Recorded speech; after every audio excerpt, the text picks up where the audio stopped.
شنو كيوقع لك في الجسد ديالك ملي كتكون في قلب الحدث اللي دار لك الانفعال؟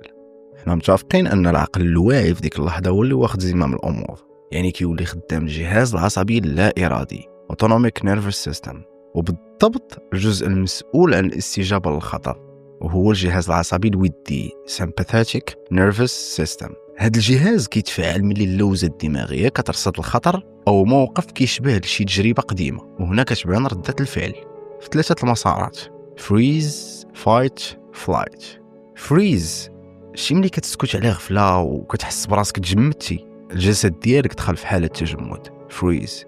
كيطلع واحد المزيج ديال الهرمونات ما بين هرمون الكورتيزول اللي كيحبس شويه الحركه وكيهبط الصوت، والادرينالين كيبطئ من التنفس والجسم بحال كيبرد شويه والاحساس كيتجمد. ثانيا فايت، ملي كتنفجر بالغضب وكتعلي صوتك الجسم دخل في حاله الهجوم فايت. الهرمونات الاساسيه هنا الادرينالين اللي كيسرع من ضربات القلب وكيشد العضلات، النور ادرينالين كتركز غير على الشخص اللي قدامك كيبان لك خصم واخا يكون خوك، والانتباه للاشياء اللي دايره بك كينقص. ثالثا فلايت، ملي كتقطع شي حوار حيت ما عجبك شي تدخل ولا كتبدل الموضوع، الجسد اختار الهروب فلايت. هنا كيتفرز هرمون ادرينالين ولكن بجرعه خفيفه غير باش يعطي طاقه للحركه باش تبعد على الخطر، مع استمرار الكورتيزول باش يبقى الجسد ديما في حاله استعداد للخطر. وكاينه طريقه اخرى انا شخصيا كنزيدها مع الفلايت، وهي الهروب عبر الضحك. ملي كتضحك في موقف كيوجعك، هذا الضحك سميتو علميا ديفانسيف لافتر. هنا كتزاد حاجه اخرى وهي الاندورفينات